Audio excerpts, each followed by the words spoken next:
Thank you. Thank you so much. So, when I was a baby, my mom used to read to me a lot. And I remember me, daddy, and Amma, we used to sit together and they used to teach me how to read for myself. And that has unlocked a wholesome life experience for me, and it has stayed with me ever since. Hi, I am Bala. I am the author of the Mathurapuri Chronicles, a small town girl, Butterfly Met Hurricane, and okay, I can't seem to remember the books I wrote. I clearly need this coffee.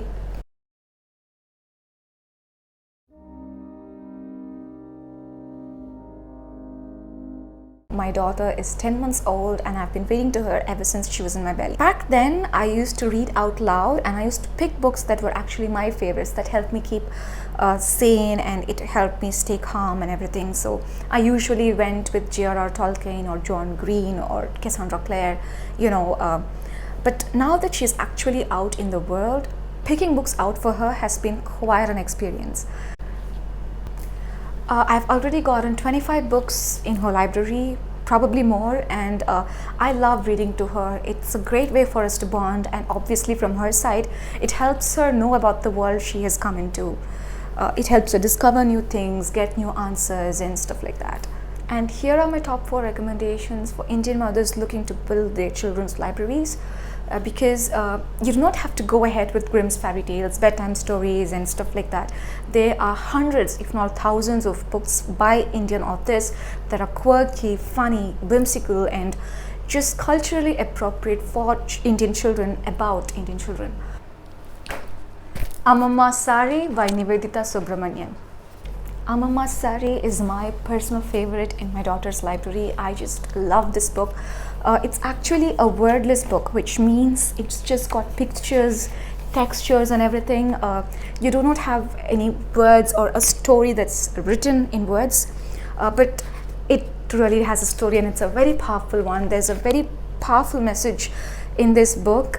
It talks about minimalism, it talks about recycling, it talks about the philosophy of just life being a full, complete circle, So Amamma Sari has a hole in it, okay? So that's how it starts. And the story of how the journey of that sari, from being a curtain for the family, to being a blanket for the little ones, to being a cat's plaything, and then a sling bag that we used to carry babies in, and then it eventually becomes a beautiful little dress for her granddaughter's toy or a doll, I think. I love this book, and Nivedita Subramanian is the author to watch out for if you have really young kids in your house, because she is phenomenal. She writes really, really whimsical stories, very fun stories for children, and they're so relatable, so quirky. So this book is actually something that she's written for children below 18 months, like I said. She writes for an older audience as well. If you have kids between 6 to 12, you should check out her best-selling series called Miles Diaries. Oh my god, I can do an entire video just about Miles Diaries. It's that good.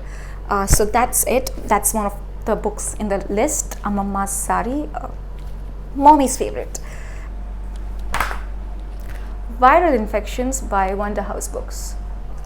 So when I bought Viral Infections, my family did not like it.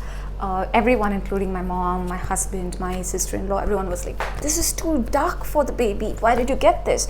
But you see, my daughter was conceived and delivered in a pandemic world. She is a pandemic baby. This situation that we're so frustrated about, that's her normal. That's the world that she knows. And I think it's really important for her to learn about viral infections and everything,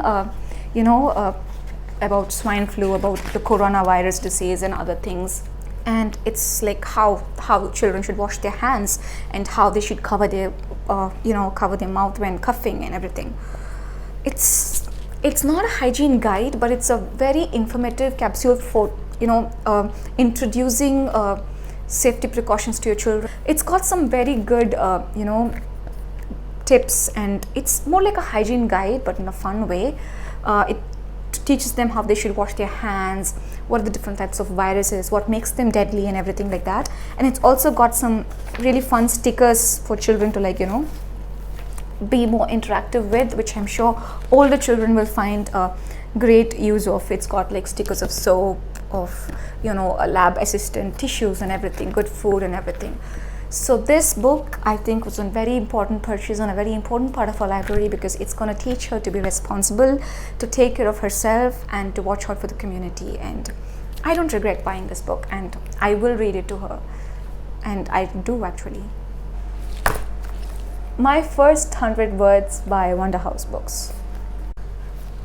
I got word books for Mananya very, very late actually. I just picked this up for her when she was around 6-7 months old, when she started talking, trying to talk, like saying words like mama, mama and all that. So I have a few other tinier versions of board books lying around, but she prefers this one for some reason. And board books are actually an interesting way to increase your children's vocabulary. Now, don't buy board books with the intention of spiking up an interest to read in your children, because board books do not have a story in them. They're not very enticing, they just have a bunch of words and pictures in them. And this is just a great way to learn new words to start. When they start talking, it helps a lot, and it can also help them learn a lot more about the world around them, about the things that they use, the things that's around the house, cars and stuff like that. So this is another book by I think this is another Wonder House publication. Okay, yeah. Om the Gnome and the Chanting Comb by Trishala Jain. This was actually the first book I got for my daughter, and 10 months later it's still her most favorite book. She just loves Om the Gnome and the Chanting Comb. So Trishala Jain is without a doubt the coolest author in this age group, because she writes about very important life lessons in a very whimsical way. So in this story, a gnome named Om, he gets a gift from his grandma. I think it's the best gift you can give to any child. Mindfulness. His grandma gives him a comb that teaches him how he can control his thoughts, how he can say Om, how he can stay in the present and everything. And it's just a very charming, magical book, and you can read it to your kids every day and they will never get tired of it. Oh, and don't even get me started on the illustrations in this book, guys. Like, so cozy, so aesthetic, so therapeutic, just looking at the gnome's house, like this is how I want my retirement house to look like. And oh, the coolest part, we have a very interactive challenge going on in this book. In each page there is a mouse, a feather and a ladybug hidden, and you've got to find it out. And I enjoy doing that with Mananya because it can be very humbling. There are times when I don't find that one ladybug or that one sneaky little feather. I think this is a very, very good book and your children will love it. So that's the list for now, guys. I will come back with some new videos very soon. Thank you so much for watching. And I will come up with a new list soon, because Indian literature in English for babies is so rad right now. Because when I was little, I grew up on a very staple diet of Grimm's fairy tales, and perhaps when I was a little older, like Roald Dahl, and even though there were a few Jataka tales and Panchatantra stories here and there, I did not get a lot of stories to consume which were about Indian children, about brown children, and about children growing up in India. But today, I'm really proud of the number of options that my child has, that my daughter has. There were really not much options about Indian children. There were not many books in the market where Indian children were the lead. I adore the authors I just talked about. I love them even now. They gave me a very happy childhood. Will I still be reading Grimm's fairy tales and Western bedtime stories to my children? Absolutely, but only because I want to give her a global exposure and not because it's my only choice as a consumer.